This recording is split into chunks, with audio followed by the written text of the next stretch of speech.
الحمدللہ وکفا والصلاة والسلام علی عبادہ الذین اصطفیٰ خصوصاً علی افضلہم وخاتم النبیین محمد الامین وعلی آلہ وصحبہ اجمعین اما بعد فقد قال اللہ تبارک وتعالی کما ورد فی آخر سورة الواقعہ اعوذ باللہ من الشیطان الرجیم بسم اللہ الرحمن الرحیم فلا اقسم بمواقع النجوم وإنه لقسم لو تعلمون عظیم إنه لقرآن کریم فی کتاب مکنون لا يمسه إلا المطہرون تنزیل من رب العالمین افبهذا الحدیث انتم مدہنون وتجعلون رزقکم انکم تکذبون وقال جل وعلا كما ورد في سورة الجمعة مثل الذين حملوا التوراة ثم لم يحملوها كمثل الحمار يحمل أسفارا بئس مثل القوم الذين كذبوا بآيات الله والله لا يهدي القوم الظالمين صدق الله العظيم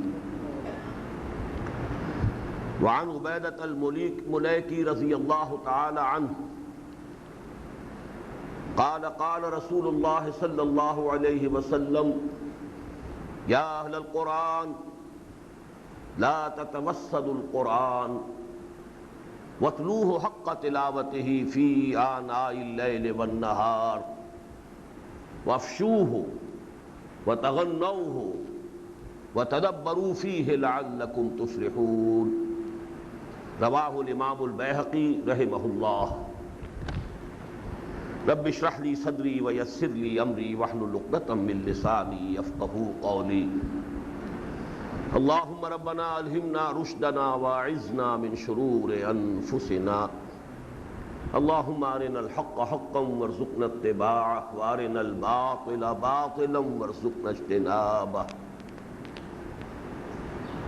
اللهم آنس وحشتنا في قبورنا وارحمنا بالقرآن العظيم اللهم اجعله لنا إماما ونورا وهدى ورحمة اللهم ذکرنا منه ما نسینا وعلمنا منه ما جہلنا وارزقنا تلاوته آناء الليل وآناء النهار واجعله لنا حجة یا رب العالمین آمین۔ معزز حاضرین اور محترم خواتین، مجھے آج اپنی زندگی کی مشکل ترین تقریر کرنی ہے۔ مشکل ترین مضمون یا موضوع کے اعتبار سے نہیں، اس لیے کہ میرا آج کا موضوع میرا محبوب ترین موضوع ہے، جس پر میں نے گزشتہ 30 سالوں کے دوران بے شمار مرتبہ تقریر کی ہے۔ اس کے مختلف پہلو مختلف اسالیب سے، مختلف ترتیبوں سے بے شمار مرتبہ بیان کیے ہیں، جن پر کہ میرے آڈیو کیسٹس، ویڈیو کیسٹس، بہرحال جتنی تعداد میں ہیں ان کا مجھے علم نہیں۔ مشکل یہ ہے کہ آج میرا فیصلہ ہے کہ اس موضوع کے جو اہم نکات ہیں ان سب کو میں ایک ترتیب کے ساتھ صرف 1 گھنٹے میں آپ کے سامنے رکھنا چاہتا ہوں۔ اصل فیصلہ یہ ہے کہ فرق تاب قدم ہر کجا کے می نگرم کرشمہ دامن دل می کشت کے جائی جاست۔ اب انتخاب کرنا ہے ان میں سے کون کون سی باتیں آپ کے سامنے رکھوں۔ بہرحال آپ دعا کیجئے کہ میں اس موضوع کے اہم حصوں کو ایک ترتیب کے ساتھ آپ کے سامنے اس محدود وقت میں بیان کر سکوں۔ موضوع آپ کے علم میں ہے، اس لیے کہ بہت سے حضرات کے نگاہوں سے لازماً کل کا ہمارا اخباری اعلان گزرا ہوگا۔ قرآن کریم اور ہماری ذمہ داریاں، بلکہ اس موضوع پر پچھلے جمعے میں تقریر کر چکا ہوں، اگرچہ اس کا عنوان ذرا مختلف تھا، بات ایک ہی ہے، اس کا مثبت عنوان یہ ہے جو آج ہے، قرآن کریم کی عظمت اور ہماری ذمہ داریاں۔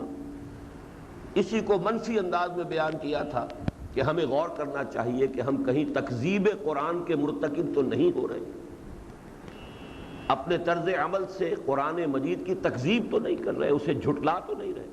بات ایک ہی ہے، انداز مختلف ہے۔ پھر یہ کہ جو موقع ہے میری ان گفتگوؤں کا وہ بھی آپ کے علم میں ہے کہ چونکہ قرآن کالج میں جو رجوع القرآن کا ہم نے تعلیم بالغاں کا ایک نظام ایک سالہ کورس کی شکل میں جاری کیا ہے، اس کے داخلے ہونے والے ہیں، اور ساتھ ہی جو ہمارا بی اے کا داخلہ ہے 3 سالہ گریجویشن کورس ایف اے اور ایف ایس سی پاس طلباء کے لیے، اس کا بھی داخلہ جو ہے اس کا آغاز ہونے والا ہے، تو ان کی طرف توجہ دلانی بھی اپنی ان گفتگوؤں کے ذریعے سے مقصود ہے۔ میں اپنے موضوع پر ظاہر بات ہے کہ گفتگو کروں گا سب سے پہلے عظمت قرآن فی نفسہ ہی، ہم سمجھیں کہ اس کی عظمت ہے کیا، اس لیے کہ کسی شے کی قدر و قیمت سے آگاہ ہونے ہی پر اس کے بارے میں ہمارے طرز عمل کا دار و مدار ہے۔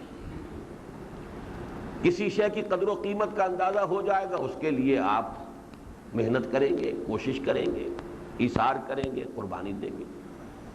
اگر اس کی قدر و قیمت کا آپ کو اندازہ ہی نہیں ہے تو ظاہر بات ہے کہ اس کی طرف آپ کی توجہ نہیں ہوگی۔ پھر اس کے بعد ہمیں دیکھنا ہے کہ قرآن مجید کے ضمن میں ہماری ذمہ داریاں کیا ہیں، ہم کن کن کوتاہیوں کے مرتکب ہو رہے ہیں، اور اب تک جو کوتاہی ہو گئی ہے اس کی تلافی کی کوئی صورت ہے یا نہیں، اور ہے تو کیا ہے۔ عظمت قرآن کے بیان کے ضمن میں بھی پہلے فارسی زبان کا ایک مقولہ آپ سن لیجئے، قدر گوہر شاہ دانت یا بے دانت گوہری، ہیرو اور جواہرات کی قدر و قیمت سے یا تو بادشاہ لوگ واقف ہوتے ہیں، ان میں کھیلتے ہیں، انہیں پہنتے ہیں، ان کا اوڑھنا بچھونا ہے، یا پھر جوہری جو ان میں ڈیل کرتا ہے، خرید و فروخت کا کام کرتا ہے۔ قدر گوہر شاہ دانت یا بے دانت گوہری، اس حوالے سے واقعہ یہ ہے، قرآن مجید کی عظمت کما حقہ تو صرف اسی ہستی کے علم میں ہے جس کا یہ کلام ہے۔ صاحب کلام اور متکلم ہی جانتا ہے کہ میرے کلام کی عظمت کیا ہے، یعنی اللہ تعالی، یا پھر اس کا علم ہے کما حقہ محمد الرسول اللہ صلی اللہ علیہ وسلم کو، جن پر یہ قرآن نازل ہوا، جو اس کے مخاطب اولین بھی تھے اور جو اس پر سب سے پہلے ایمان لانے والے بھی تھے۔ یہ 3 الفاظ حضور کے بارے میں نوٹ کر لیجئے، محبت وحی بھی تھے کہ آپ پر وہ وحی نازل ہوئی، آپ ہی اس کے اولین مخاطب بھی تھے۔ پہلا حکم آیا اقرا، مخاطب کون ہے؟ محمد الرسول اللہ، اور آپ ہی اس پر سب سے پہلے ایمان لانے والے۔ آمن الرسول بما انزل الیہ من ربہ والمؤمنون۔ باقی یہ کہ عام انسانوں میں سے صحابہ کرام رضوان اللہ تعالی علیہم اجمعین جس درجے اس کی عظمت سے واقف تھے، میں اس کا تذکرہ صرف کروں گا ان حوالوں سے کہ عبداللہ ابن عمر رضی اللہ تعالی عنہما یہ فرماتے ہیں کہ میں نے صرف سورہ بقرہ پر 8 سال تک غور کیا ہے۔ زبان ان کی اپنی عربی، کوئی اجنبی زبان نہیں سیکھنی تھی۔ جس ماحول میں قرآن نازل ہوا، شان نزول کے سارے واقعات ان کی نگاہوں کے سامنے، وہ خود اس ماحول کا جز ہے، اور پھر وہ صرف سورہ بقرہ پر 8 برس تک تدبر کر۔ اس سے آپ اندازہ کر لیجئے ان کے نزدیک اس کی قدر و قیمت کیا تھی۔ یا پھر صحابہ کرام کے جو رات کی نماز میں ہر ہفتے قرآن مجید ختم کرتے تھے، گویا کہ 4.5 پارے کے لگ بھگ تہجد میں صحابہ کرام کی ایک بڑی جماعت جو ہے اس کا قرآن مجید کے ساتھ عشق کا یہ عالم تھا۔ 4.5 پارے روزانہ پڑھ کر ہی انسان ہر ہفتے میں قرآن ختم کر سکتا ہے۔ بس صرف ان 2 حوالوں پر اکتفا کر رہا ہوں۔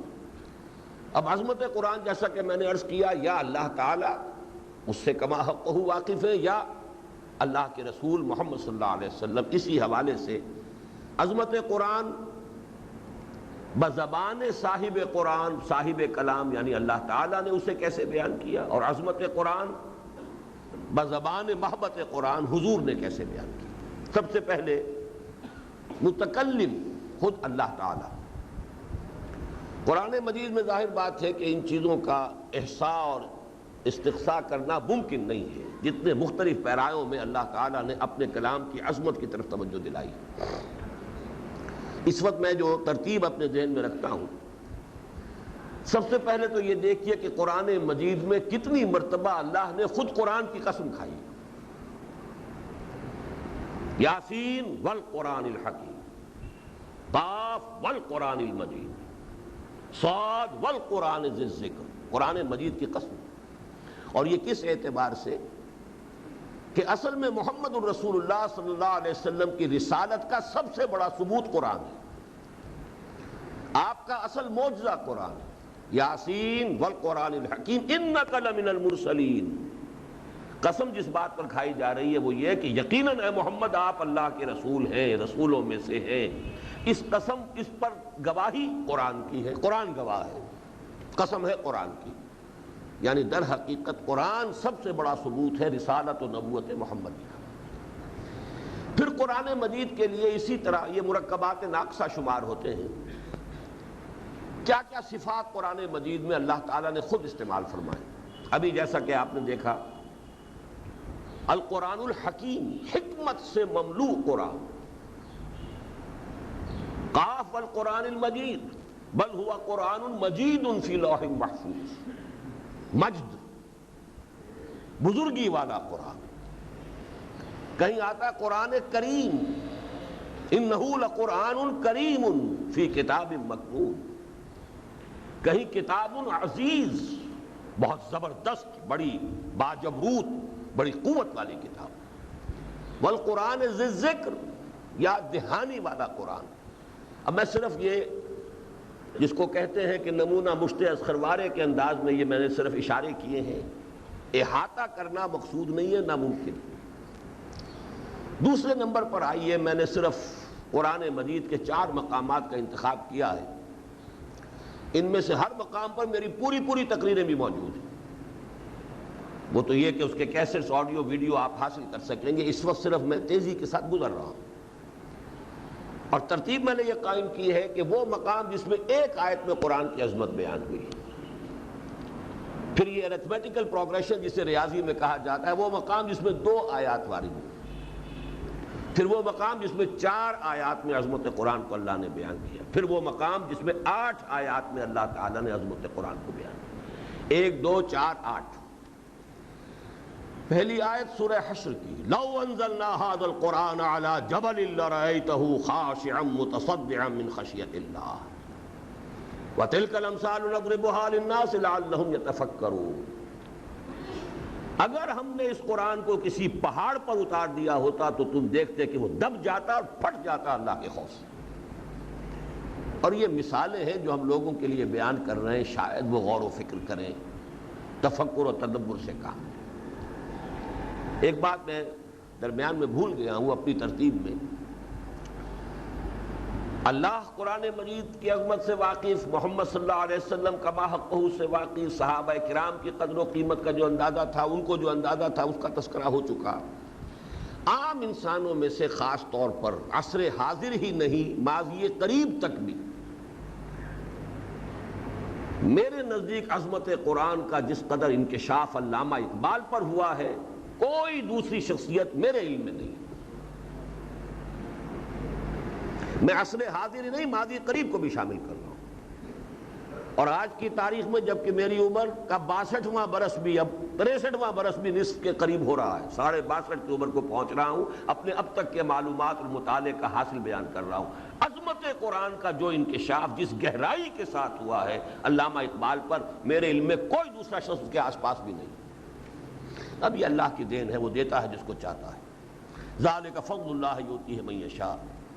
اس لیے کہ میں یہاں حوالے دوں گا علامہ اقبال کے اشعار کے، اس لیے میں نے یہ تمہید بھی پہلے ہی بیان کر دی ہے۔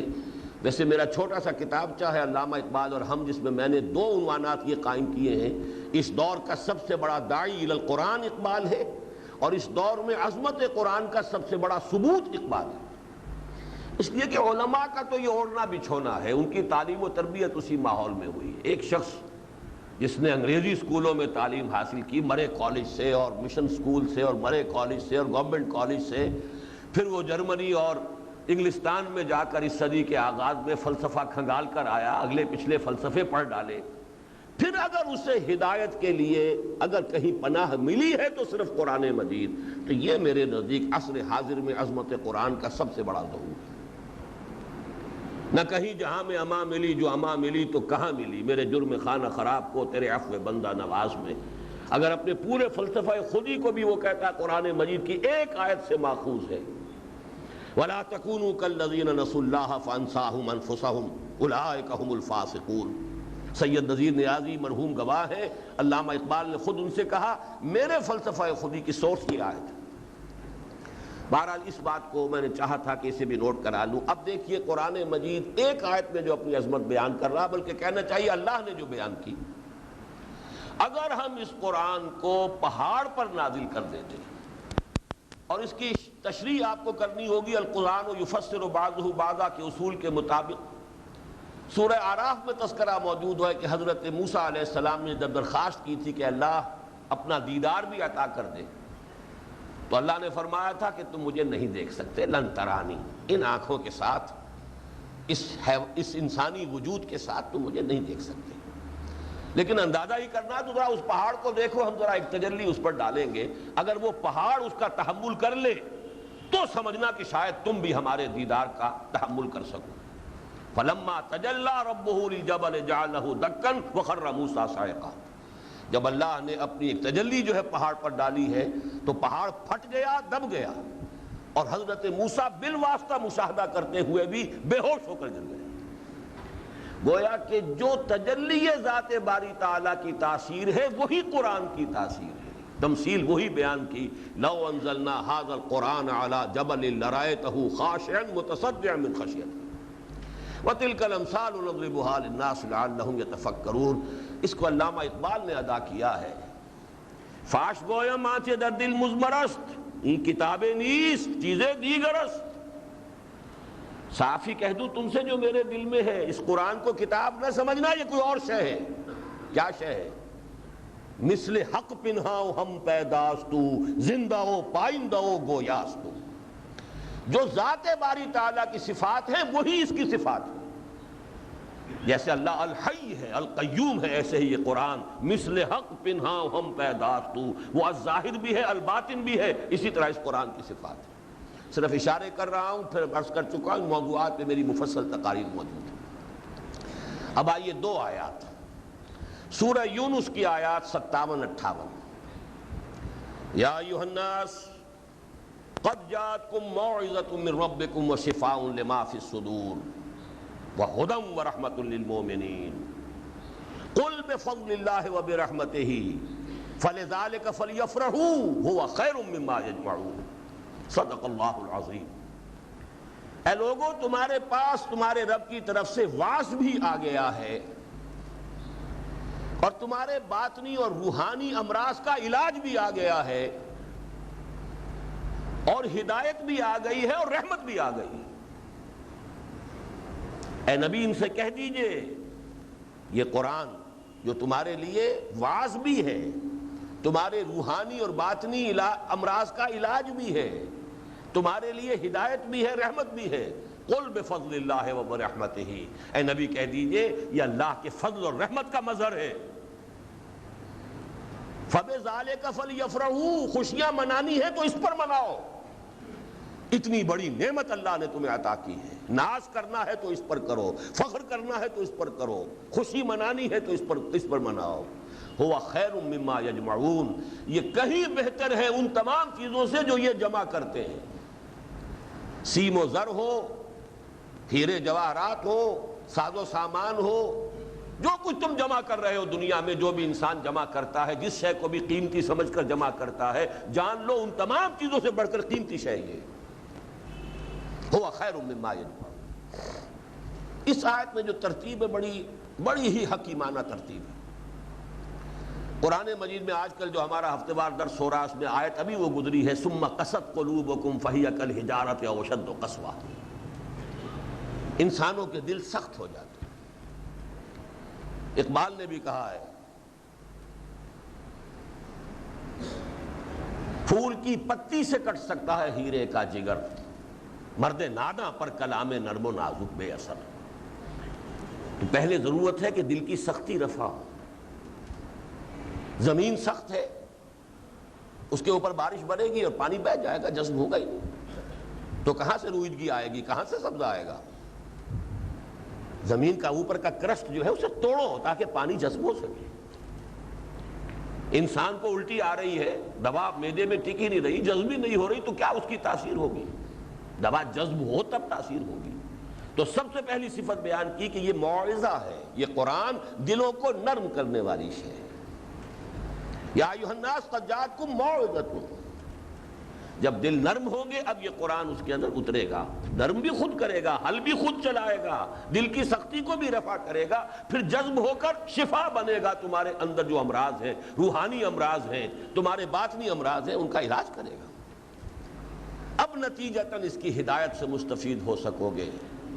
پہلی دو شرطیں پوری نہ ہو تو ہدایت، قرآن اپنی جگہ ہدایت ہے، ابو جہل تو استفادہ نہیں کر سکا، ابو لہب سے تو جو ہے ابو لہب پر تو اس کا اثر ظاہر نہیں ہوا، پھر ہدایت بنے گا، اور جب ہدایت بنے گا تو رحمت کا مظہر بن جائے گا، دنیا اور آخرت کی رحمت کا ذریعہ بن جائے گا۔ یہ چار چیزوں میں ترتیب ہے۔ یا ایھا الناس قد جاءتکم موعظۃ من ربکم وشفاء لما فی الصدور وہدی ورحمۃ للمؤمنین قل بفضل اللہ وبرحمتہ، اے نبی کہیے ان سے، جان لو اللہ کے فضل کا سب سے بڑا مظہر، اللہ کی رحمت کا سب سے بڑا مظہر یہ قرآن۔ فَبِذَلِكَ فَلْيَفْرَحُوا، فرح، خوشی، اور فرح عربی زبان میں آتا ہے وہ خوشی جس میں آدمی پھولے نہ سما رہا ہو خوشی سے، اور قرآن میں عام طور پہ یہ لفظ مدح میں نہیں آتا، ذم میں آتا ہے، لا تفرح۔ انسان دنیا میں رہنا چاہیے، آپے میں رہے، کسی بھی بات پر اتنی بھی خوشی نہ ہو کہ جیسے کہ پھولے نہیں سما رہے، لیکن وہ لفظ استعمال کیا۔ اگر تمہیں واقعتاً اس درجے کی خوشی منانی ہے کہ پھولے نہ سماؤ تو اس قرآن پر خوشی مناؤ۔ فَلِذَلِكَ فَلْيَفْرَحُوا هُوَ خَيْرٌ مِّمَّا يَجْمَعُونَ، یہ کہیں بڑھ کر ہے اپنی قدر و قیمت میں ان تمام چیزوں سے جو یہ جمع کر رہے ہیں۔ پھر میں عرض کروں گا، اس پر تفصیل میں جانے کا موقع نہیں ہے، ورنہ پھر وہی بات ہے، ایک ایک لفظ میرا دامن کھینچ رہا ہے کہ رکو یہاں تفصیل بیان کرو، لیکن نہیں، آج مجھے تیزی سے آگے بڑھنا۔ اب آئیے چار آیات، سورہ رحمان کی ابتدائی چار آیات۔ الرحمن علم القرآن خلق الانسان علمہ البیان، اس پر تو میری کئی تقاریر ہیں۔ یہ چار آیتوں میں چار چوٹی کی چیزوں کا ذکر کیا۔ اللہ کے نام 99 نام ہے، سب سے پیارا نام رحمان ہے۔ ہمیں سب سے بڑھ کر اللہ کی رحمت کی ضرورت ہے، اور رحمت کی بھی جو شان رحمان میں آتی ہے، طوفانی انداز، جیسے کہ ٹھاٹھے مارتا ہوا سمندر ہو، اللہ کی رحمت کی اس شان کا مظہر قرآن ہے۔ الرحمن علم القرآن، اس نے قرآن سکھایا، باقی سب کچھ بھی اس نے سکھایا۔ آدم کو اسماء کا علم بھی اسی نے دیا تھا، علم آدم الاسماء کلہا، جو کسی کو معلوم ہے سب اسی کا عطا کردہ ہے، لیکن تمام علوم میں چوٹی کا علم قرآن کا علم ہے، اس لیے کہا علم القرآن۔ الف بے پڑھنا بھی اسی نے سکھایا ہے تمہیں، فزکس اور کیمسٹری اور جیوگرافی اور بایولوجی بھی اسی کے عطا کردہ تمہیں علوم حاصل ہوئے ہیں۔ سائنس اور ٹیکنالوجی ہو، سب کچھ وہ علم الاسماء کا ظہور ہے جو آدم کو دے دیے گئے تھے پوٹینشلی، لیکن یہ کہ جو علم بھی اس نے دیا ہے اس میں چوٹی کا علم یہ قرآن۔ نمبر 3، خلق الانسان، تو کیا صرف انسان کو پیدا کیا اللہ نے؟ اس نے آسمان بنائے، اس نے زمین بنائی، اس نے سورج بنایا، چاند بنایا، نہ معلوم کتنے سورج، کتنے چاند بنائے، کتنے ستارے بنائے، کتنی گیلیکسیز بنائی، جن بنایا، فرشتے پیدا کیے، نہ معلوم اور کتنے حیوانات اس زمین میں پیدا کیے، سمندر کے آپ حیوانات کا ابھی اندازہ نہیں کر سکتے، خشکی کے، یہ سب کس نے بنائے؟ اللہ نے، لیکن اس کی تخلیق کا نقطہ عروج انسان ہے، کلائمیکس۔ خلقتہ بیدی، جسے میں نے اپنے دونوں ہاتھوں سے بنایا۔ خلق اللہ آدم علی صورتہ، اپنی صورت پر بنایا ہے، اپنی صفات کا عکس کامل رکھا ہے اس انسان کے اندر، عالم خلق اور عالم امر جمع کر دی ہے اس انسان کے اندر۔ کوئی مخلوق اور نہیں جس میں یہ دونوں عالم جمع ہو گئے ہوں۔ اب یہ حقیقت انسان کے موضوع پر میری ایک تحریر بھی ہے، لیکن اس وقت میں تفصیل میں نہیں جا سکتا۔ اللہ کے ناموں میں چوٹی کا نام الرحمن، اس نے جو بھی علم دیا ہے کسی کو بھی دیا، اس میں چوٹی کا علم قرآن۔ اس نے جو بنایا، جو مخلوقات پیدا کی، ان میں چوٹی کی تخلیق انسان۔ علمہ البیان، انسان کو جو صلاحیتیں اور استعدادات عطا کی ہیں ان میں چوٹی کی استعداد بیان ہے، سپیچ۔ یہ میڈیکل کے طالب علموں سے پوچھئے، دماغ کا جو سب سے اونچا ہائیسٹ ایوالوڈ حصہ ہے گرے میٹر، اور اس میں سب سے بڑا ایریا سپیچ سینٹر ہے۔ باقی صلاحیتوں میں تو حیوانات ہم سے آگے ہیں، ہماری بینائی حیوانات کی بینائی سے زیادہ نہیں ہے۔ ایسے بھی حیوان ہیں جو بغیر روشنی کے دیکھ لیں، ہمیں تو روشنی کی احتیاج ہے۔ قوت شامہ سونگنے کی کتے کے اندر کہیں زیادہ ہے ہم سے، ہر شے کی حقیقت سونگ کر جانتا ہے، دیکھنے کی، سونگنے کی، چکھنے کی، سننے کی۔ کتنی دور سے آواز جو ہے گھوڑے کا کان پکڑ لیتا ہے، اینٹینا اس کا کھڑا ہو جاتا ہے فوراً، اور سوار جان لیتا ہے کہ کوئی خطرے کی بات ہے، اس نے بھاپ لیا مجھے نہیں پتا۔ تو ان باقی صلاحیتوں میں تو تمام حیوانات ہم سے بہت آگے ہیں۔ یہ بیان اور بیان کے دونوں حصے ہیں، بیان کا سمجھنا بھی اس میں شامل ہے، اور پھر معافی ضمیر کا اظہار بھی اس میں شامل ہے۔ یہ اسی کے در حقیقت سینسری اور موٹر دو حصے ہیں۔ آپ کے ہاتھ پر کسی چیز نے کاٹا، اس کا احساس یہاں گیا، حکم گیا کہ اس ہاتھ کو ہٹا لو، یہاں کوئی شے خراب ہے، یہ پورا آپ کا سرکل مکمل تب ہوتا ہے۔ تو در حقیقت کلام کا فہم، جتنا فہم ہوگا اتنا ہی بیان کریں گے آپ۔ جو میں علامہ اقبال کا تذکرہ کر رہا تھا کہ عظمت قرآن کو بیان انسان کر سکتا ہے، اپنی اپریسیشن کی حد تک ہی تو کرے گا۔ جو چیز آپ پر منکشف ہوئی ہے اسی کو تو بیان کریں گے۔ اگر انکشاف سطحی ہے، سطحی بیان بھی ہوگا، انکشاف محدود ہے تو محدود ہی بیان بھی ہوگا۔ تو در حقیقت یہ بیان جو ہے، یہ قوت کلام، اس میں دونوں حصے شامل ہیں۔ تو یہ ہے جو اعلیٰ ترین صفت ہے انسان کی۔ تمام مخلوقات میں سب سے بلند مخلوق انسان، اور انسان کی صلاحیتوں میں چوٹی کی صلاحیت بیان۔ اب اس کا ایک منطقی نتیجہ نکلتا ہے، وہ حدیث ہے حضرت عثمان رضی اللہ تعالیٰ عنہ سے۔ منطقی نتیجہ پہلے خود نکالیے۔ چوٹی کی صلاحیت کو چوٹی کے مصرف پر استعمال ہونا چاہیے نا۔ ایک کہاوت ہے عام کولوکیل لینگویج کی کہ توپوں سے مکھیاں نہیں ماری جاتی، توپ کسی اور کام کے لیے، مکھی مارنے کے لیے تو نہیں ہے۔ تو جو صلاحیت ہے چوٹی کی، اس کا مصرف کہاں ہونا چاہیے؟ کسی گھٹیا کام میں۔ روٹی تو آدمی جو ہے ہاتھ کی معمولی کمائی سے بھی اپنا پیٹ بھر سکتا ہے، محنت تھوڑی سی۔ اس قوت بیان کو کمائی کا ذریعہ نہ بناؤ، اس کا ایک ہی مصرف صحیح ہے، اور وہ یہ کہ اسے بیان کرو، قرآن کو بیان کرو جو چوٹی کی چیز ہے۔ یہ بات ہے کہ جو حضرت عثمان رضی اللہ تعالیٰ عنہ کی حدیث میں آ گئی، انہوں نے روایت کی، حدیث تو حضور کی ہے، خیرکم، اب یہاں بھی وہ سپرلیٹو ڈگری ہے، چوٹی کی چیزوں کا ذکر ہو رہا ہے۔ تمام ناموں میں اللہ کے چوٹی کا نام الرحمن، تمام علوم میں چوٹی کا علم قرآن، تمام مخلوقات میں چوٹی کے مخلوق انسان، انسانی استعدادات میں چوٹی کی استعداد بیان۔ تو اب اس کا مصرف اس کو جوڑ لیجئے۔ خیرکم من علم القرآن وعلمہ، یہ وہی سینسری اور موٹر دونوں حصے آ گئے۔ تم میں سے بہترین لوگ وہ ہیں جو قرآن سیکھ اور سکھائیں۔ یہ وہی کلام کے دونوں حصے، پہلے اس کا فہم ہے، سمجھنا ہے۔ جو سمجھو گے وہی سمجھا سکو گے نا، سمجھائی کچھ نہیں تو سمجھاؤ گے کیا؟ سمجھا گہرائی میں ہے تو سمجھاؤ گے بھی گہرائی، سمجھا صحیح طور پر ہے تو سمجھاؤ گے بھی صحیح طور پر۔ سیکھا ہے صرف پڑھنا تو پڑھنا ہی سکھا سکو گے ناظرہ، اور اگر گہرائی میں اتر کر تدبر کیا ہے تو اس کے علم اور حکمت کے موتی جو ہے لوگوں میں تقسیم کر سکو گے۔ خیرکم من تعلم القرآن وعلمہ۔ مجھے یہاں اقبال کا وہ شعر یاد آ رہا ہے جو غالباً ان کے مرقد پر جو ان کے بڑے چیدہ چیدہ اشعار لکھے ہوئے ہیں، ان میں سے یہ بھی ہے، اگر یک قطرہ خون داری، اگر مشتے پرے داری، بیا بامن تو آموزم طریق شاہ بازی را۔ اگر تمہارے جسم میں کوئی قطرہ خون کا ہے، اگر مٹھی بھر پر اللہ نے دے رکھے ہیں، تو آؤ کہ میں تمہیں شاہبازی کے طریقے سکھاؤں۔ اگر اللہ نے آپ کو کوئی صلاحیت دی ہے، ذہانت دی ہے، فہم دیا ہے، اس کی کوئی گہرائی دی ہے، فیکلٹی آف انڈرسٹینڈنگ اگر یہ دیا ہے، اور پھر اگر قوت بیان دی ہے، ابلاغ کر سکتے ہیں، اظہار ما فی الضمیر کر سکتے ہیں، تو کہیں اور نہ اس میں صرف کرو ان قیمتوں کو، ان قیمتی صلاحیتوں کو۔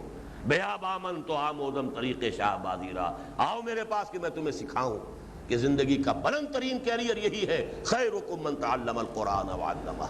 قرآن سیکھنے پر اپنی صلاحیت صرف کرو اور قرآن سکھانے پر اپنی قوت بیانیت کو صرف کرو، اس سے کمتر پر نہیں، جس کو آپ کہتے ہیں اکثر اخباری اشتہارات میں ہوتا ہے، نیور سیٹل فار لیس، اپنی صلاحیت کی اعلیٰ ترین قیمت حاصل کرو، جو آپ کے پاس جو بھی پروڈکٹ ہے اس کی اونچی سے اونچی قیمت حاصل کرو۔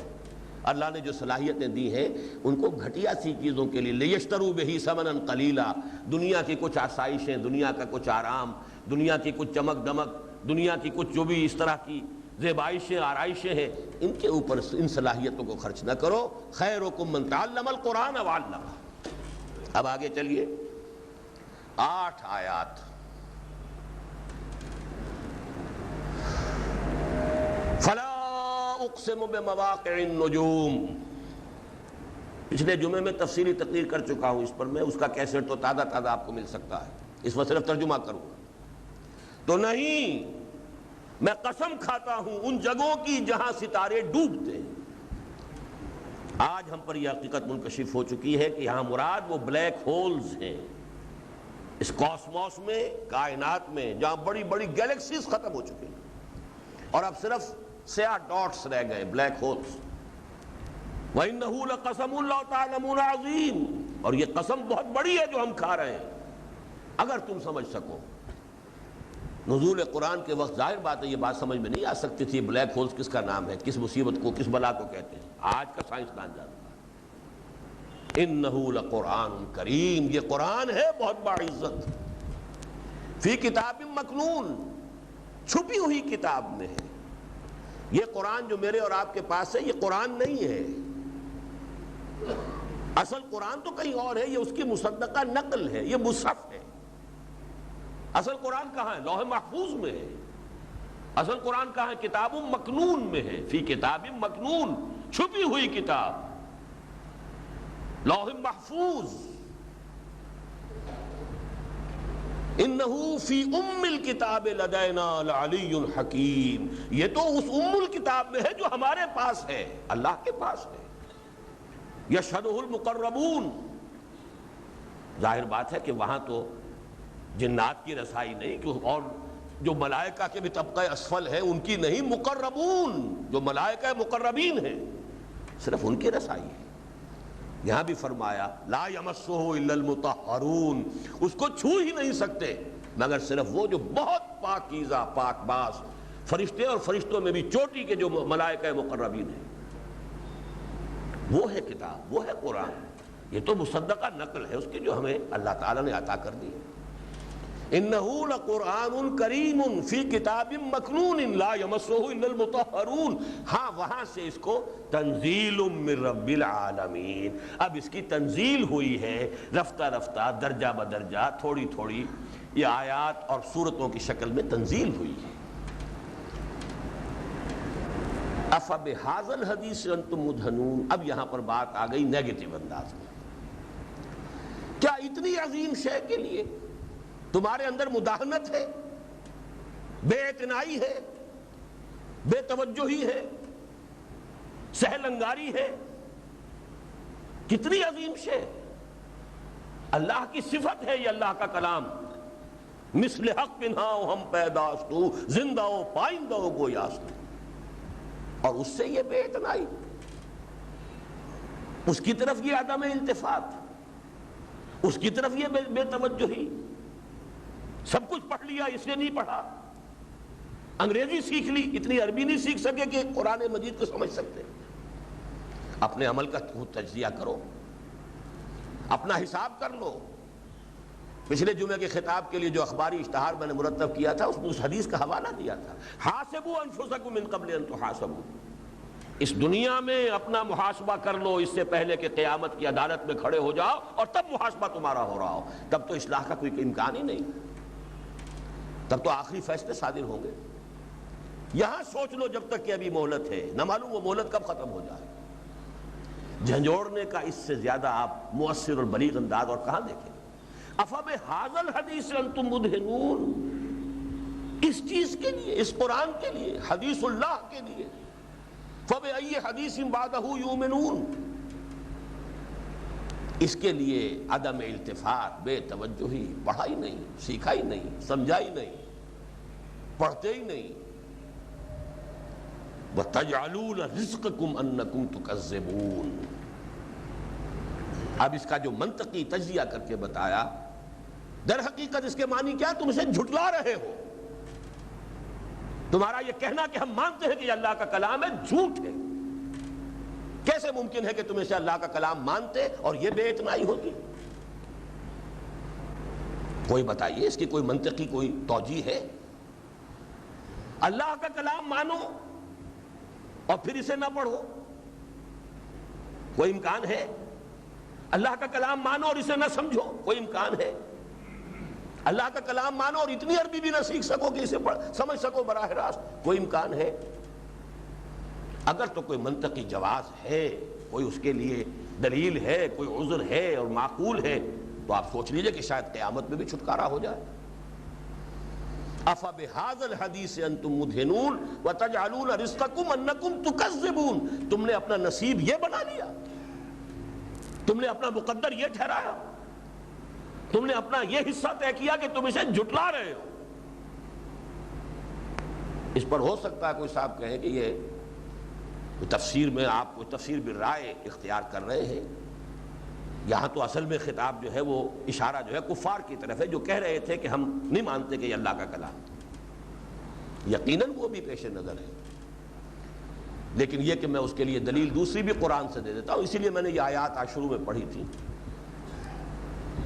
جیسے آج ہمیں قرآن دیا گیا ہے، ایسے ہی سابقہ امت مسلمہ کو تورات دی گئی تھی۔ مثل الذین حملوا التوراۃ ثم لم يحملوها كمثل الحمار يحمل اسفارا بئس مثل القوم الذین کذبوا بآیات اللہ واللہ لا يهدی القوم الظالمین، مثال ان لوگوں کی جو حامل تورات بنائے گئے تھے پھر انہوں نے اس کی ذمہ داری کو ادا نہیں کیا، اس گدھے کی سی ہے جس پر کتابیں لگی ہوئی ہوں، کتابوں کی گٹھڑی لاد دی جائے۔ اور بری مثال ہے اس قوم کی جس نے اللہ کی آیات کو جھٹلایا۔ تو کیا بنی اسرائیل نے تورات کو جھٹلایا؟ یہاں تو لفظ تکذیب کس کے لیے آ رہا ہے؟ منکرین تورات کے لیے نہیں آ رہا، مومنین تورات کے لیے آ رہا ہے، لیکن ان کا عملی جو طرز تھا، طرز عمل، وہ در حقیقت تکذیب پر ہے۔ جب تم پڑھتے نہیں تو اس کا مطلب ہے تکذیب کر رہے ہیں۔ یہ تکذیب حالی ہے، ایک تکذیب قولی ہوتی ہے، میں نہیں مانتا اس کو اللہ کا کلام ہے، یہ تو محمد کا اپنا گھڑا ہوا کلام ہے۔ یہ ان کی کفار مکہ کی تکذیب یہ تھی۔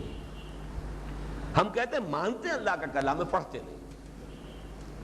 حضور کا فتویٰ سن لیجئے، ما آمن بالقرآن من استحل محارمہ، جس شخص نے قرآن کی کسی حرام کردہ شے کو حلال اپنے لیے کر لیا، اس کا قرآن پر کوئی ایمان نہیں۔ بنا پھرے مومن ایمان اور مومن قرآن اور بہت بڑا قرآن مجید کا جو ہے، چاہے بہت بڑا قاری ہو اور بہت بڑا عالم ہو، قرآن نے کسی شے کو حرام قرار دیا اور تم اپنے لیے حلال ٹھہرا رہے ہو، تمہارا کوئی ایمان قرآن پر نہیں۔ تو در حقیقت یہ تکذیب حالی ہے، تکذیب عملی ہے، ایک تکذیب قولی ہے، وہ تو ظاہر بات ہے ہم نہیں کر رہے، تب تو مسلمان ہی نہیں رہیں گے، وہ تو پھر مرتد ہو جائیں گے، لیکن اصل میں یہ تکذیب ہے عملی جس کا کہ ہم ارتکاب کر رہے ہیں، جس کے لیے کہ سابقہ مثال دی ہے، مثل الذین حملوا التوراۃ ثم لم يحملوها كمثل الحمار يحمل اسفارا بئس مثل القوم الذین کذبوا بآیات اللہ واللہ لا يهدی القوم الظالمین۔ مثال ان لوگوں کی جو حامل تورات بنائے گئے پھر انہوں نے اس کی ذمہ داری کو ادا نہیں کیا، اس گدھے کی سی ہے جس پر کتابوں کا بوجھ لدا ہو، اور بری ہے مثال اس قوم کی جس نے اللہ کی آیات کو جھٹلایا، اور اللہ ایسے فاسقوں کو ہدایت نہیں دیتا۔ زبردستی ہدایت دینا اللہ کا کام نہیں ہے۔ زبردستی ہدایت دینا چاہے تو دنیا میں کوئی گمراہ رہے ہی نہ۔ اللہ نے تو انسانوں کے اوپر چھوڑا، اما شاکرا و اما کفورا، دونوں راستے کھلے، ادھر جانا چاہتے ہو ادھر جاؤ، ادھر جانا چاہتے ہو ادھر جاؤ۔ ایک میں اللہ کی رضا ہے، ایک میں اللہ کا غضب ہے، کھول دیا ہے تم پر۔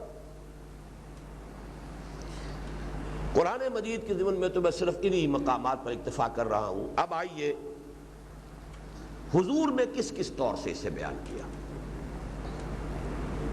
ایک حدیث حضرت ابو بکر رضی اللہ تعالیٰ عنہ سے مروی ہے، اگرچہ اس کا متن اس وقت میرے پاس موجود نہیں ہے، لیکن مضمون قرآن میں آ چکا ہے سورہ یونس کی ان 2 آیات میں۔ جس شخص کو اللہ نے قرآن جیسی نعمت دی ہو پھر بھی وہ کسی دوسرے شخص کے بارے میں یہ سمجھے کہ اس پر اللہ کا زیادہ بڑا فضل ہوا ہے، اس نے قرآن کی قدر نہیں سمجھی۔ بہت بڑے دولت مند کو دیکھا، ملینئر بلینئر کو دیکھا، بہت بڑی جائیداد دیکھ لی، بہت بڑے اور مذاہب دیکھ لیے، اور دل میں یہ خیال آ گیا کہ یہ زیادہ خوش نصیب انسان ہے، اللہ کا اس پر بڑا فضل ہے۔ اس نے قرآن مجید کی قدر نہیں کی کہ جو اللہ نے اسے دے رکھا ہے، جس سے بڑی کچھ ہے نہیں۔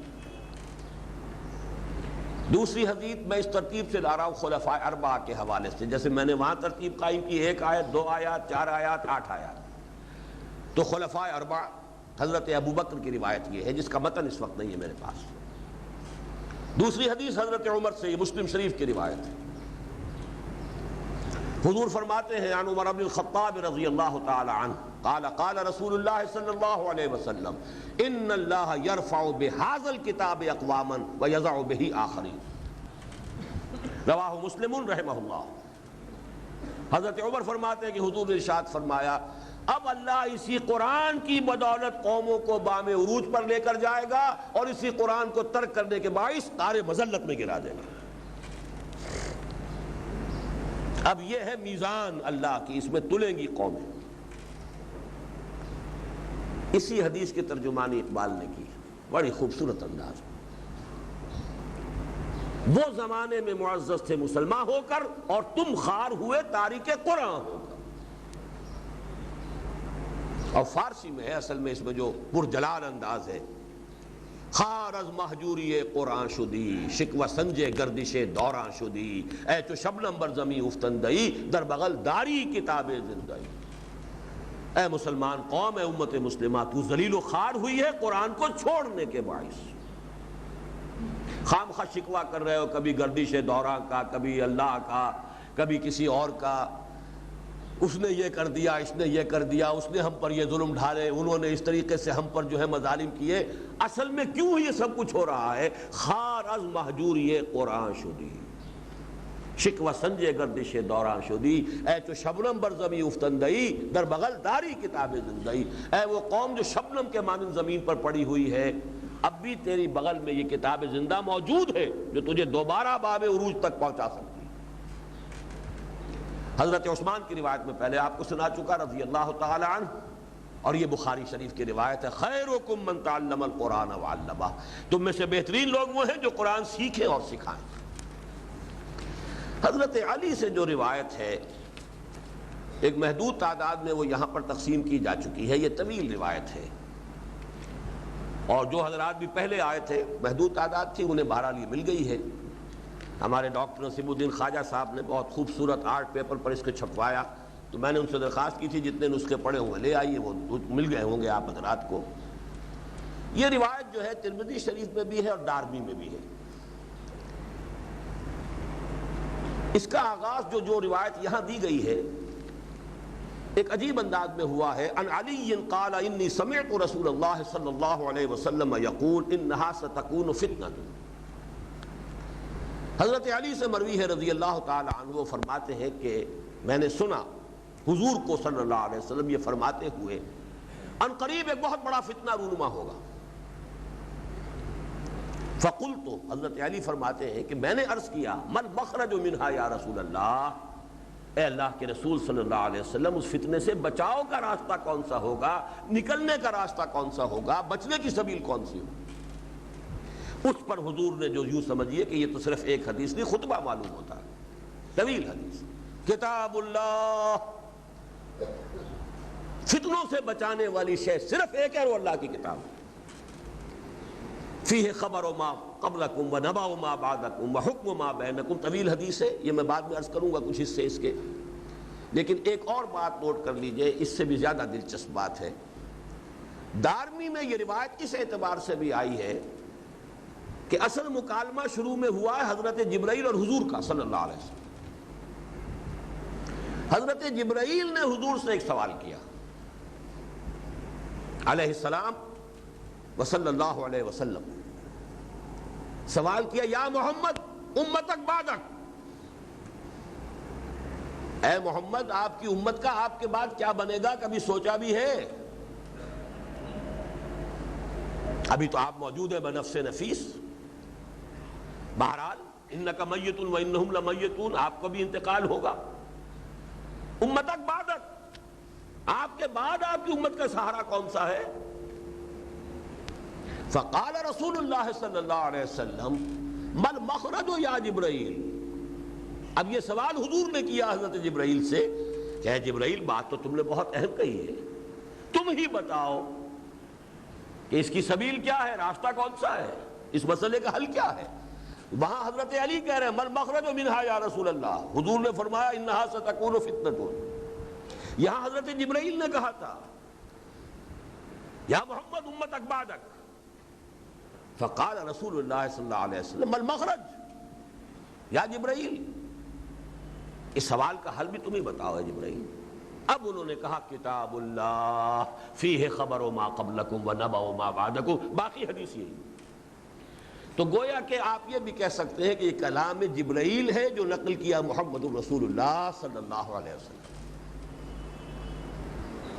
یہی وجہ ہے دیکھیے کہ خطبہ حجۃ الوداع کے موقع پر حضور صلی اللہ علیہ وسلم نے جو بات کہی وہ کیا تھی؟ آخری بات، قد ترکت فیکم ما ان اعتصمتم بہ لن تضلوا ابدا، کتاب اللہ۔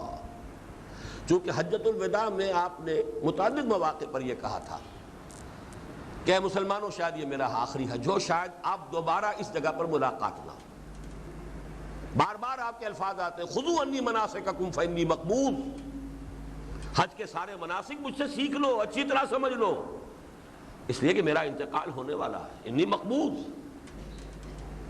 اور یہ بھی الفاظ ہے کہ شاید دوبارہ اس مقام پر ملاقات نہ ہو۔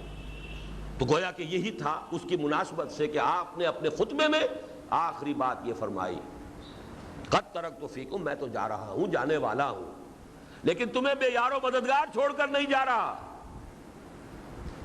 قد ترکت فیکم ما ان اعتصمتم بہ لن تضلوا ابدا، چھوڑ دی ہے میں نے تمہارے اندر وہ شے جو اگر مضبوطی کے ساتھ تھامے رکھو گے کبھی گمراہ نہیں ہوگے، کتاب اللہ، وہ اللہ کی کتاب۔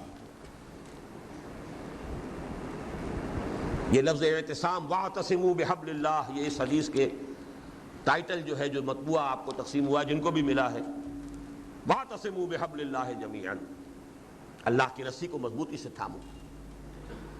اب اس حدیث کے میں چند جملے چاہتا ہوں آپ سن لیں۔ قال کتاب اللہ فیہ نبأ ما قبلکم، دیکھو اس میں تم سے پہلے جو کچھ ہوا ہے اس کی خبریں موجود ہیں، وخبر ما بعدکم، جو تمہارے بعد ہونے والا ہے اس کی بھی خبریں موجود ہیں، وحکم ما بینکم، جو بھی اختلافات تمہارے مابین ہوں گے، نزاعات ہوں گے، ان سب کا فیصلہ بھی موجود ہے۔ هو الفصل، وہ فیصلہ کن کلام ہے، لیس بالہزل، یہ کوئی یاوہ گوئی نہیں ہے، بے معنی جو ہے باتیں نہیں ہیں۔ من ترکہ من جبار قسمہ اللہ، جو کوئی شخص غرور کی وجہ سے اس قرآن سے اعراض کرے گا اللہ اسے پیس کر رکھ دے گا۔ ومن ابتغى الہدی فی غیرہ اضلہ اللہ، جو ہدایت تلاش کرے گا اس کے سوا کسی اور جگہ اللہ اسے گمراہ کر کے چھوڑے گا۔ ہدایت کا مقصد تو یہ ہے، تم کہیں اور تلاش کر رہے ہو۔ وَهُوَ حَبْلُ اللَّهِ الْمَتِينُ، یہی تو اللہ کی مضبوط رسی ہے جس کو قرآن میں کہا گیا وَاعْتَصِمُوا بِحَبْلِ اللَّهِ جَمِيعًا۔ علامہ اقبال کے شعر بھی شروع میں دیے گئے ہیں، یہاں بہت پیارے اشعار ہیں. ماں ہوا خاک و دل آگاہ اوست اعتصامش کن کہ حبل اللہ اوست، مضبوطی سے تھامو اس قرآن کو کہ حبل اللہ یہی ہے. ہوا حبل اللہ المتین وہوا ذکر الحکیم، یہی ہے یاد دہانی اور موعظت اور نصیحت. وہوا الصراط المستقیم، یہی تو سیدھا راستہ ہے جو اللہ سے تم استدعا کرتے ہو ہر نماز کی رکعت میں، اہدنا الصراط المستقیم، وہ اللہ نے دے رکھا ہے تمہیں.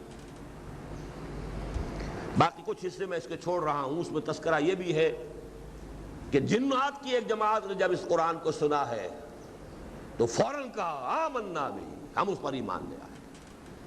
دو جگہ چونکہ ذکر ہے، سورہ جن میں بھی ذکر ہے، سورہ احقاف میں.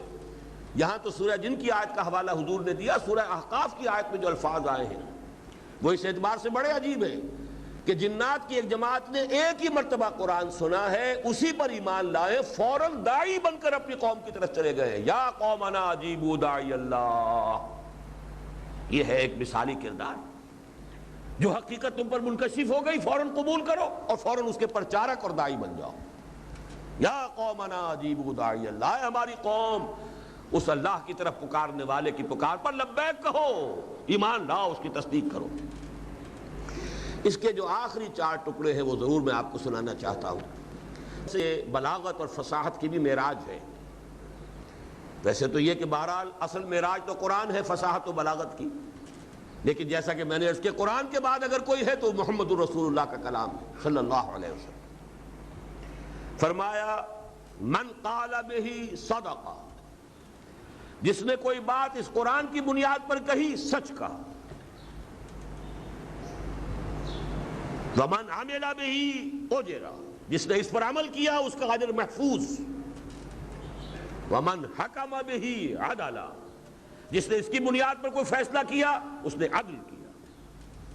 آخری ٹکڑا غور سے سنیے، ومن دعا الیہ ہدی الی صراط مستقیم، جس نے اس کی طرف بلایا اس کی ہدایت ہو گئی سیدھے راستے کی طرف. یعنی اگر کوئی قرآن کا داعی بن کر کھڑا ہو جائے، کوئی اور اسے قبول کرے نہ کرے، جہنم میں جائے، اس کی ہدایت جو ہے اللہ کے ہاں انشورڈ، خود اس کی ہدایت ہو گئی. کوئی قبول کرے گا اپنے لیے، نہیں کرے گا اس کی پاداش اس کی ہے. جو داعی القرآن بن جائے گا، ضمانت یہ حدیث دے رہی ہے، اس کی ہدایت ہو گئی. ہدیٰ من دعا الیہ ہدی الی صراط مستقیم، جو اس کا داعی بن گیا اس کی ہدایت تو ہو گئی اللہ کی طرف سے. اللہ تعالی ہم سب کو اس کی توفیق عطا فرمائے.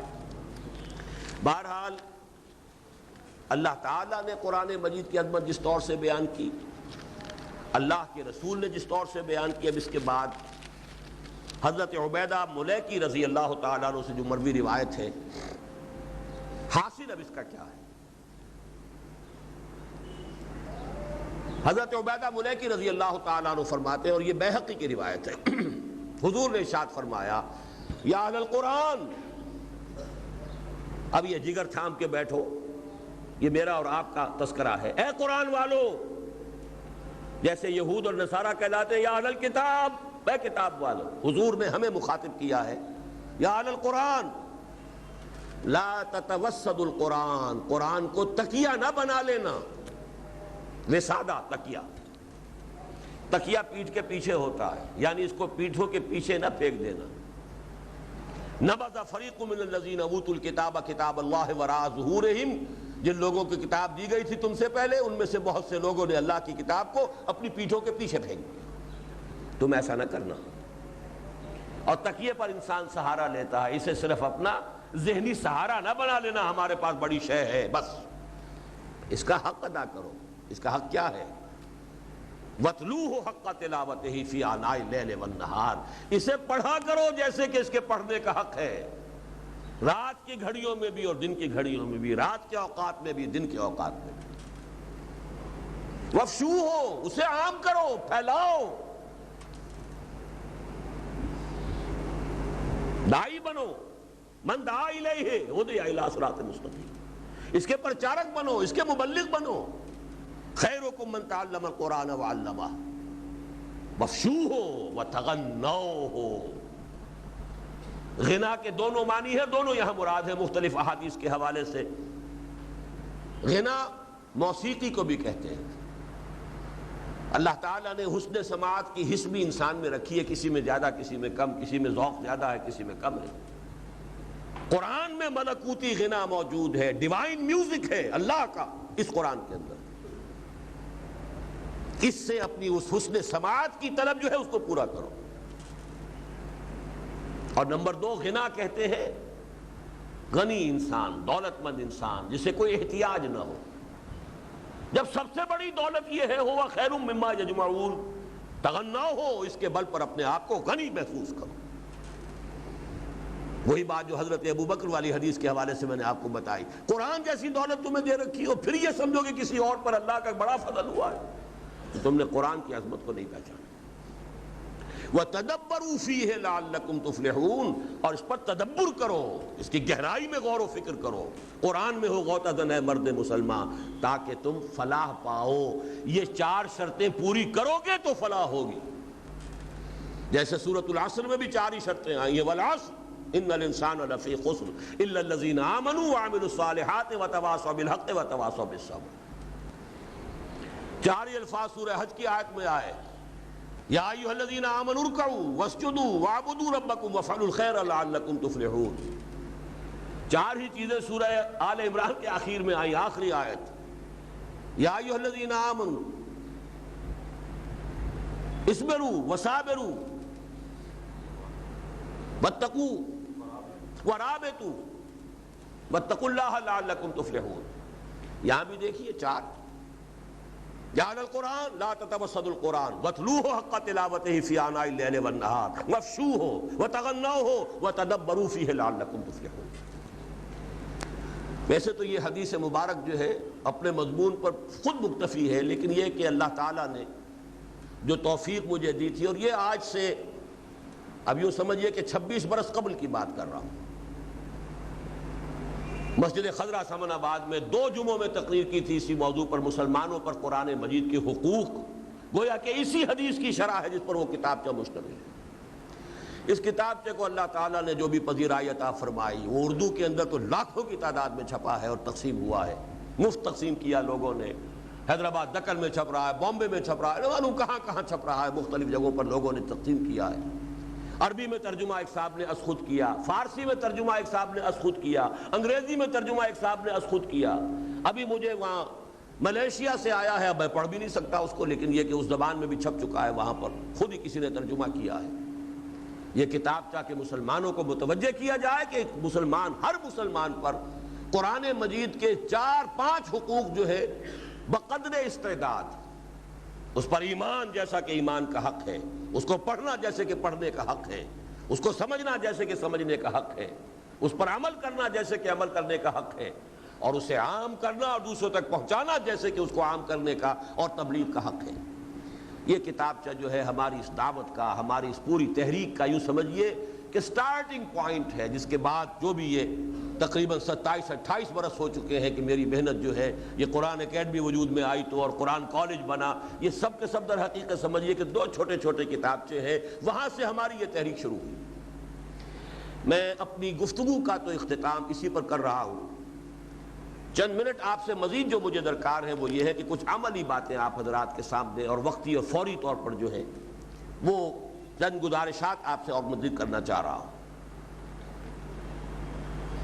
پہلی بات تو یہ ہے کہ اس پوری تحریک جو ہماری تھی، تحریک قرآنی، دعوت رجوع القرآن، جیسا کہ میں نے عرض کیا اس کا نقطہ آغاز یہ 2 چھوٹے چھوٹے پیمفلٹ تھے، مسلمانوں پر قرآن مجید کے حقوق اور اسلام کی نشر ثانیہ کرنے کا اصل کام، وہیں سے یہ ساری تحریک چلی ہے۔ اس کے بعد جو بھی کچھ ہوا، کوئی تفصیل میں جانا، رپورٹ پیش کرنا اس وقت نہیں ہے، لیکن یہ کہ جو بھی ہماری اس وقت کیفیت ہے، سب کچھ پڑھ لیا، ایم ایس سی کیا ہوا ہے، انجینئرنگ پاس ہے، میڈیکل ہے، اس میں بھی ابھی اور ہو رہی ہے، اسپیشلائزیشن ہو رہی ہے، اور نہ معلوم کیا کیا ہو رہا ہے، 20 برس 25 برس تعلیم حاصل ہو رہی ہے، لیکن قرآن سے بعید،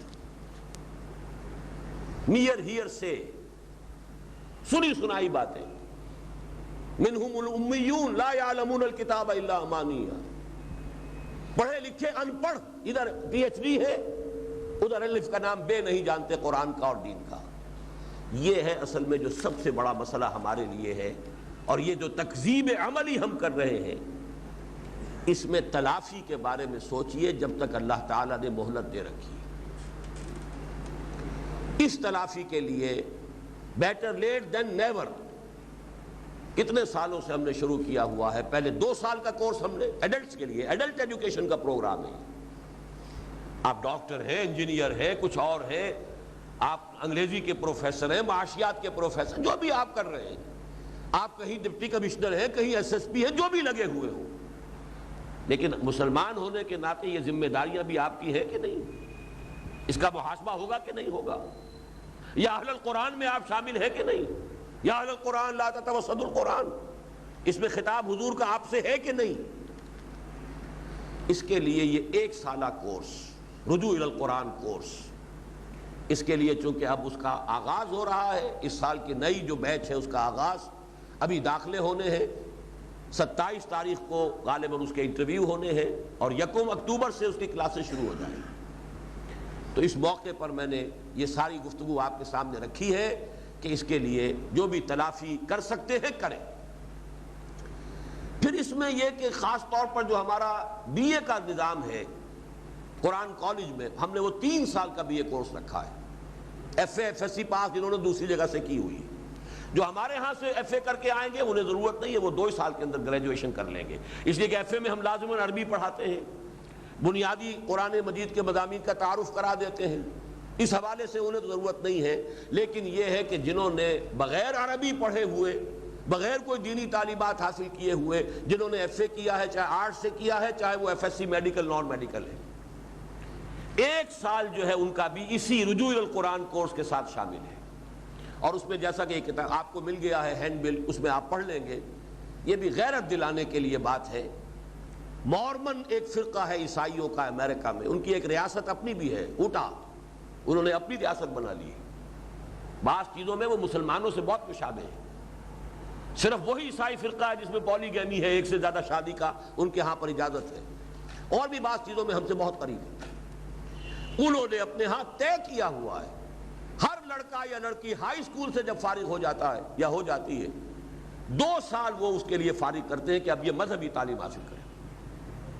1 سال انڈور بیٹھ کر پڑھو، اور 1 سال جاؤ میدان میں کام کرو، تبلیغ کرو، اس کے بعد کالج میں جاؤ، میڈیکل کی تعلیم حاصل کرنی ہے، انجینئرنگ کی کرنی ہے، ایم ایس کرنا ہے، جو کرنا کرو، لیکن 2 سال پہلے نکال دو۔ تو میں نے خاص طور پر یہ جو ہے، یہ جو آپ کو تقسیم ہوا ہوگا کتاب، یہ ہینڈ بل، اس میں میں نے حوالہ دیا ہے، شاید کوئی غیرت جاگ جائے۔ عیسائیوں کا حال یہ ہے، ہمارا حال کیا ہے؟ ہم اپنے بچوں کے لیے جتنے چاہے پیسے خرچ کر دیں، فیل ہوتا جا رہا ہے تو چلو 2 سال 3 سال 4 سال کچھ بھی کریں، لیکن بہرحال بعد میں تو ایم بی بی ایس ہو ہی جائے گا نا۔ لیکن اس کام کے اندر دین کے لیے، قرآن کے لیے ہم کوئی وقت ان کا نکالنے کے لیے تیار نہیں۔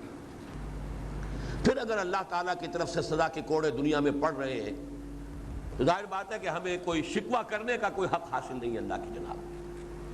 تو میں اس میں کوئی مزید تفصیل میں نہیں جانا چاہتا، چونکہ یہ ہینڈ بل یہاں پر تقسیم ہو ہی گیا ہے، آپ کو مل گیا ہے۔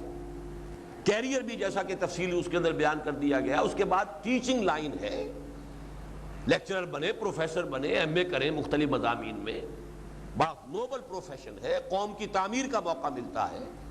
کمپٹیشن کے ایگزامینیشن میں جائیں، اور وہاں یہ ہے کہ اگر آپ کو ڈپٹی کمشنر اور آپ کے ہاں میجسٹریٹس وہ ہوں کہ جو جمعے کا خطبہ دے سکیں اور نکاح پڑھا سکیں اور جو دینی خدمات سر انجام دے سکیں، تو آپ سوچئے کہ اس معاشرے میں کتنی تبدیلی آئے گی۔ ڈپٹی کمشنر بھی ہو اور ضلع کی صدر مقام پر سب سے بڑی مسجد کے اندر خطبہ بھی دے رہا ہو، وہ جو بھی کوئی شان تھی کسی درجے میں تو اس کا عکس پیدا ہو جائے گا جو خلافت راشدہ کے دوران تھی۔ پھر یہ کہ نمبر 3 وکالت کا پیشہ ہے، اسی لیے اس میں حوالہ دیا ہے نوجوانوں کو۔ ہمارے ہاں ایک کریز ہو جاتی، کسی وقت میڈیکل کا کریز ہے، بس دوڑے جا رہے ہیں، بھاگے جا رہے ہیں، چاہے طبیعت کی مناسبت ہے یا نہیں ہے، پھر ٹھوکریں کھا رہے ہیں، نمبر اچھے نہیں آئے ہیں، اور پھر جو ہے وہ ادھر سے ادھر دوڑ رہے ہیں، کہیں باہر جا کر کر رہے ہیں، 100 جتن جو ہے ایک کریز ہے۔ آج کل کچھ اور کریز ہو گیا ہے، وہ ایم بی اے ہے، اور کچھ وہ کتنی بڑی بڑی فیسیں دے کے لوگ جو ہے، اور اس سے کیا حاصل ہوتا ہے۔ تو یہ کہ ایک لیگل پروفیشن ہے، اور اللہ کرے گا کہ اس ملک کے اندر اسلام آئے گا. اگر یہ ملک رہا تو اسلام آئے گا، اور اگر یہاں اسلام نہیں آیا تو یہ ملک نہیں رہے گا. سیدھی سیدھی بات ہے. اللہ کرے کہ رہے اور یہاں اسلام آئے. وہ آئے گا تو یہاں کا عدالتی نظام، یہاں کے قوانین، یہ سب کے سب جو ہے اسلام پر ہوں گے. جن لوگوں نے عربی زبان اور یہ دینی تعلیم قرآن کی بنیادی حاصل کی ہوگی، خدمت کا کتنا بڑا موقع ہوگا. اور سب سے اونچا کیریئر اگر تو حضور پر ایمان ہے تو آپ نے تو فرمایا خیرکم من تعلم القرآن وعلمہ. اللہ اسی کے لیے قبول فرما لے تو اس سے بڑی بات کوئی ہے ہی نہیں. اس لیے کہ یہ تو لائف لانگ معاملہ ہے. پھر پڑھتے رہو اور گہرائی میں اترتے رہو، اور لوگوں کو گہرائی کے اندر غوطہ زنی کی صلاحیت عطا کرو. اسی کو اگر آپ اپنا لائف لانگ کیریئر بنائیں. روٹی تو اللہ تعالیٰ دیتا ہے، رزق تو وہ حیوانات کو دیتا ہے. پتھروں کے اندر جو کیڑے ہیں ان کو بھی وہ رزق وہاں پہنچاتا ہے. تو کیا ہمیں رزق نہیں دے گا؟ ان چیزوں کی طرف توجہ دلانی مقصود تھی. وہ جو میرا کتاب چاہے مسلمانوں پر قرآن مجید کے حقوق، وہ یہاں پر انگریزی، عربی، فارسی، اردو، تمام زبانوں میں، سندھی موجود ہے. اگر آپ اس کو اپنے دوستوں کو ہدیہ کریں، یہاں سے بھیجیں باہر، کیا پتہ کس کی زندگی میں کبھی کیا انقلاب آ جائے. میرے ایک چھوٹے بھائی ہیں جو کسی زمانے میں سعودی عرب میں بزنس کرتے تھے. وہاں ان کی ملاقات ہوئی. ایک جنرل رزق تھے جو صدر ناصر صاحب کے اہم ساتھیوں میں سے تھے. اس کے بعد پھر کچھ اختلافات ہو جاتے ہیں، جیسے جنرل اعظم خان کے ہو گئے تھے صدر ایوب صاحب سے.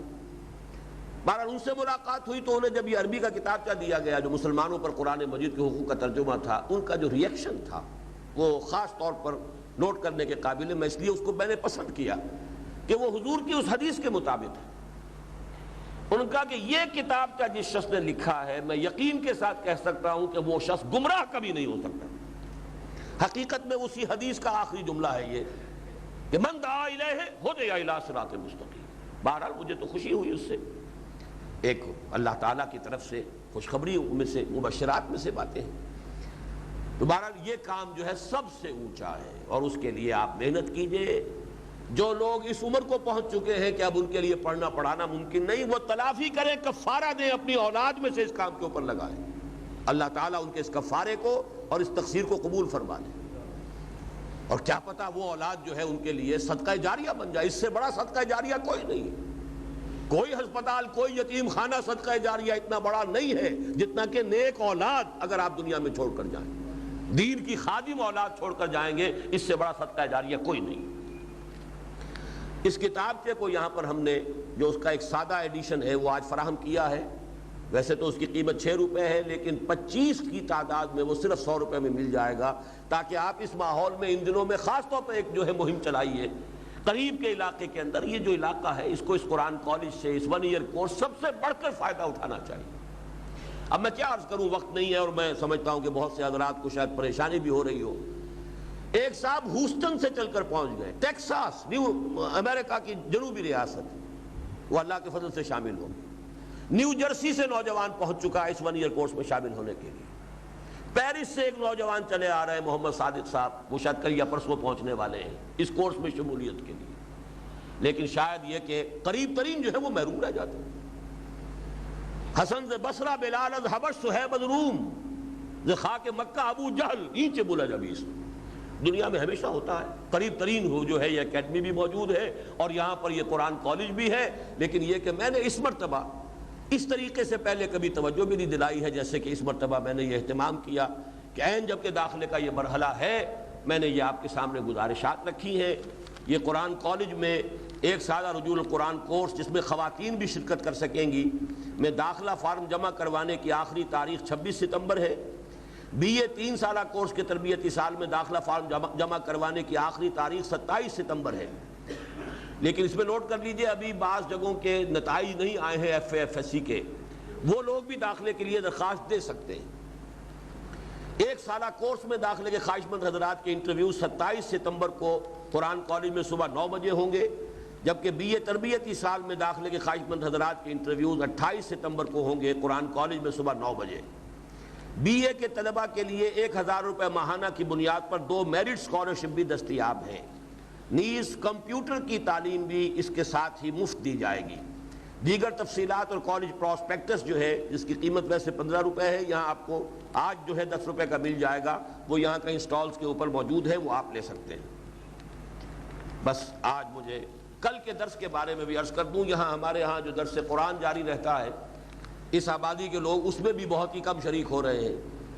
تسلسل کے ساتھ اب درس قرآن ہے، اور کل جو قرآن کا درس ہونا ہے 6:45 بجے نماز مغرب کے بعد، وہ قرآن مجید میں سورہ بقرہ کی اہم ترین آیات اس اعتبار سے کہ جب کسی مسلمان امت میں زوال پیدا ہو جاتا ہے، جیسے کہ آج ہم زوال شدہ مسلمان امت ہیں، تو ان کے لیے اہم ترین جو آیات ہیں وہ کل کے ہمارے درس میں آ رہی ہیں۔ تو کوشش کیجیے زیادہ سے زیادہ تعداد میں 6:45 بجے یہ درس ہوتا ہے۔